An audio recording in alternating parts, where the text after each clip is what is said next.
जय हिंद साथियों, पॉलिटी के फंडामेंटल राइट चैप्टर से आज हम लोग इम्पॉर्टेंट क्वेश्चन करेंगे जो सभी एग्जाम में पूछे जाते हैं। बहुत कॉमन क्वेश्चन है। भारतीय संविधान के किस भाग को भारत का मैग्ना कार्टा कहा जाता है? मैग्ना कार्टा का हिंदी में अर्थ होता है अधिकार पत्र। तो अधिकार पत्र मतलब मौलिक अधिकार। तो आप सब जानते हैं भाग 3 जो कि अमेरिका से लिया गया, ये भारत के संविधान का मैग्ना कार्टा है। आगे है, वर्तमान में भारतीय संविधान में कुल कितने मौलिक अधिकार हैं? वर्तमान पूछा है तो करंट की बात करेंगे तो 6 हैं, पहले 7 होते थे। तो वर्तमान में 6 मौलिक अधिकार हैं, अर्थात B is the right answer, है ना। आप आगे देखेंगे मौलिक अधिकारों के अंतर्गत कौन सा अनुच्छेद बच्चों के शोषण से संबंधित है? बच्चों को काम पर नहीं लगाना है ना। जो छोटी उम्र के बालक होते हैं, जिनकी उम्र 14 साल से कम है, उन्हें किसी भी प्रकार के खतरनाक काम पे नियोजित नहीं किया जा सकता। ये आर्टिकल 24 है, ठीक है। तो डी ऑप्शन यहाँ पे करेक्ट ऑप्शन होगा। कारखानों या खानों में 5 वर्ष से कम आयु के बच्चों के 14 वर्ष से कम आयु के बच्चों के नियोजन का प्रतिषेध किस अधिकार के तहत आता है? आप सब जानते हैं इसे शोषण के विरुद्ध अधिकार कहते हैं। शोषण के विरुद्ध अधिकार में आर्टिकल 23 और आर्टिकल 24 आते हैं, जिसमें 24 बच्चों की बात करता है, ठीक है। आगे आ जाते, कह रहा है किस संशोधन द्वारा संपत्ति के अधिकार को, जैसा कि मैंने अभी कहा था पहले 7 मौलिक अधिकार होते थे, अब 6, तो संपत्ति का मौलिक अधिकार हटाया गया। तो ये कब हटाया गया? 44वें संविधान संशोधन से। It means B is the right answer.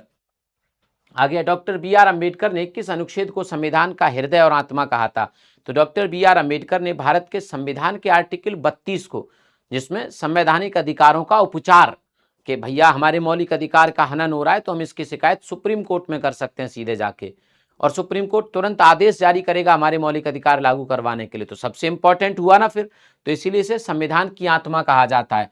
तो आर्टिकल 32 सही आंसर हो जाएगा। It means D is the right answer of this question, ठीक है। चलिए अगले सवाल पर आ जाते हैं, अगले प्रश्न को एक बार देख लेते हैं। अगला है, कह रहा है कि अस्पृश्यता का अंत अर्थात अबॉलिशन ऑफ अनटचेबिलिटी, तो भारतीय संविधान के किस अनुच्छेद में? कह रहा है भैया किसी के साथ छुआछूत नहीं करनी है।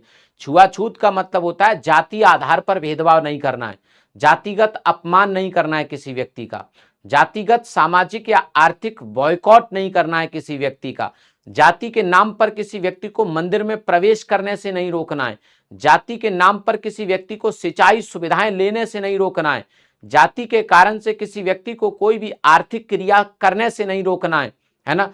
अगर कोई व्यक्ति ये सब करता है, जातिगत अपमान करता है, गाली गलौज करता है, समाज में उसका बॉयकॉट करता है ना, समझ रहे हैं, मंदिर में प्रवेश करने से रोकता है, तो इसे छुआछूत माना जाएगा, और ये आर्टिकल 17 है, ठीक है। भारतीय संविधान का अनुच्छेद 21 से आप सब जानते हैं बाद में जुड़ा है 86वें संविधान संशोधन से, और ये है ना शिक्षा का अधिकार है। तो आप सब जानते हैं 21 से शिक्षा का अधिकार। आगे आ जाता है, मौलिक अधिकार के उल्लंघन होने पर कोई भी नागरिक सीधे सर्वोच्च न्यायालय किस अनुच्छेद के तहत जा सकता है? अभी मैंने बताया था कि अगर किसी मौलिक अधिकार का उल्लंघन हो रहा है तो हम सीधे सुप्रीम कोर्ट जा सकते हैं, इसीलिए इसे संविधान की आत्मा कहा जाता है, आर्टिकल 32 के थ्रू, है ना। ए इज द राइट आंसर। अगला सवाल है, कह रहा है राष्ट्रीय आपातकाल के दौरान निम्नलिखित में से कौन सा अनुच्छेद निलंबित नहीं किया जा सकता? तो आप सब जानते हैं नेशनल इमरजेंसी अगर देश में लगी है तब भी आर्टिकल 20 और 21 को सस्पेंड नहीं किया जा सकता है ना। तो it mean C is the right answer, ठीक है। आगे, प्रेस की स्वतंत्रता भारतीय संविधान के किस अनुच्छेद में अंतर्निहित है? प्रेस की स्वतंत्रता अर्थात फ्रीडम ऑफ प्रेस, है ना, अखबार मीडिया, तो ये आर्टिकल 19 के फर्स्ट के ए में, जहां right to speech and expression है, मतलब आर्टिकल 19 के फर्स्ट के ए में हमें बोलने की आजादी है, तो प्रेस को भी तो बोलने की आजादी होनी चाहिए, तो फिर इट मींस प्रेस की आजादी बोलने की आजादी है, तो 19 के फर्स्ट के ए में, तो ए इज द राइट आंसर। मौलिक अधिकार को लागू करने की शक्ति किसके पास होती है? अब मौलिक अधिकार को लागू करवाना है ना, तो इसकी शक्ति किसके पास होगी? एक बार बताओ आप सभी लोग, इतने मैंने बता दिए, एक आप बता दो 12वां सवाल। केवल संसद को, केवल राष्ट्रपति को, केवल सर्वोच्च न्यायालय को, या सर्वोच्च न्यायालय, है ना, और उच्च न्यायालय दोनों को? बताओ जल्दी से फटाफट से। इतने सवालों के आंसर मैंने बताए, अब एक सरल से सवाल का आंसर आप दे दो, मैं तो फिर बता ही दूंगा, क्योंकि अभी तो हमारे पास और भी बहुत सारे सवाल हैं। जल्दी बताओ फटाफट से, ठीक है। कह रहा है मौलिक अधिकार को लागू, देखो मौलिक अधिकार को लागू करवाने की शक्ति, है ना, होना चाहिए करवाने की शक्ति, तो हम सुप्रीम कोर्ट भी जा सकते हैं अगर मौलिक अधिकार का उल्लंघन हो रहा है तो, और हाई कोर्ट भी जा सकते हैं अगर मौलिक अधिकार का उल्लंघन हो रहा है तो ये दोनों लागू करवाएंगे, है ना, तो दोनों के पास ये शक्ति होती है। It means D option is correct option. आगे, भारतीय संविधान का कौन सा अनुच्छेद अल्पसंख्यकों को अपनी पसंद के शिक्षण संस्थानों की स्थापना और उन्हें संचालित करने का अधिकार देता है? देखो आर्टिकल 29 और 30 ये अल्पसंख्यकों से ही संबंधित हैं। अल्पसंख्यक का मतलब ऐसे मुसलमान हैं, ईसाई हैं, है ना, पारसी हैं, यहूदी हैं, मतलब ऐसे लोग जो धार्मिक आधार पर संख्या में कम है ना, और भाषाई आधार पर संख्या में कम है। ठीक है, जैसे हिंदू धर्म तो बहुत सारे लोग मानते हैं भारत में, तो ये तो बहुसंख्यक हैं। इनके अलावा सब धर्म अल्पसंख्यक हैं। ठीक है, तो आर्टिकल 30 है ना, धार्मिक अल्पसंख्यकों को और भाषाई अल्पसंख्यकों को अपनी पसंद के स्कूल कॉलेज खोलने की आजादी देता है। तो D is the right answer. आगे, उपाधियों का अंत भारतीय संविधान के किस अनुच्छेद से दिया गया है? उपाधियों के अंत की बात कर रहा है।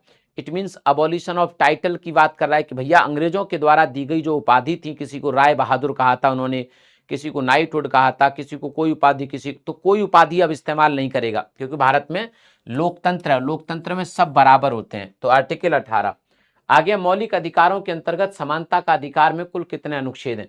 समानता के अधिकार की बात कर रहा है, राइट टू इक्वलिटी। आप सब जानते हैं सर, राइट टू इक्वलिटी 14 से 18 तक है, तो इसका मतलब 5 हुए ना, 14, 15, 16, 17, 18।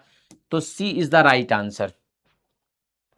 अगला है, किसी भी व्यक्ति को एक ही अपराध के लिए एक से अधिक बार दंडित नहीं किया जा सकता, ये कौन से अनुच्छेद में लिखा है?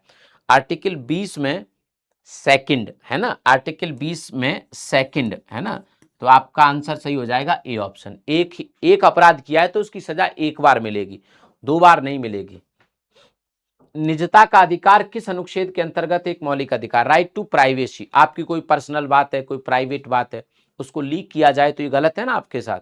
तो ये कहां पे है? आर्टिकल कौन से में? राइट टू प्राइवेसी, आर्टिकल 21 में। निजता का अधिकार आर्टिकल 21, जीवन जीने के अधिकार के अंतर्गत।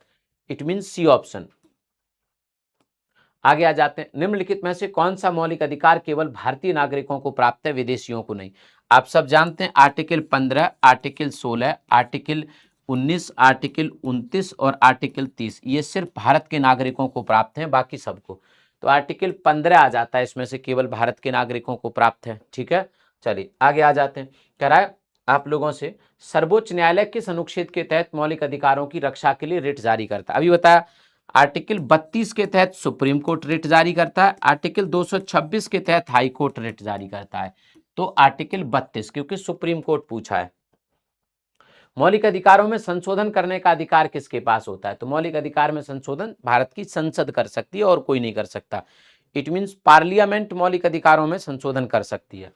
ठीक है, अगला सवाल है ना, 20 सवाल थे, यही बड़ा इंपॉर्टेंट प्रश्न रहे आपके लिए। तो कैसा रहा ये सेशन? बहुत इंपॉर्टेंट 20 सवाल जो कि आपके मौलिक अधिकारों से संबंधित हैं। आप सबको एक सवाल मैं पूछ के जाऊंगा, तो आप सब लोग बता दीजिए फटाफट से, है ना। हमें कोई भी धर्म मानने की आज़ादी, अर्थात धर्म की आज़ादी, हम चाहें तो कोई भी धर्म अपना सकते हैं। ये कौन से अनुच्छेद में? धर्म की आज़ादी किस आर्टिकल में? हम किसी भी धर्म को मान सकते हैं, किसी भी धर्म की प्रैक्टिस कर सकते हैं, ये कौन से आर्टिकल में? आपको बताना है। और आज के सेशन को यहीं तक रखेंगे। बहुत शुक्रिया आप सभी का, थैंक यू। जय हिंद, जय भारत, थैंक यू।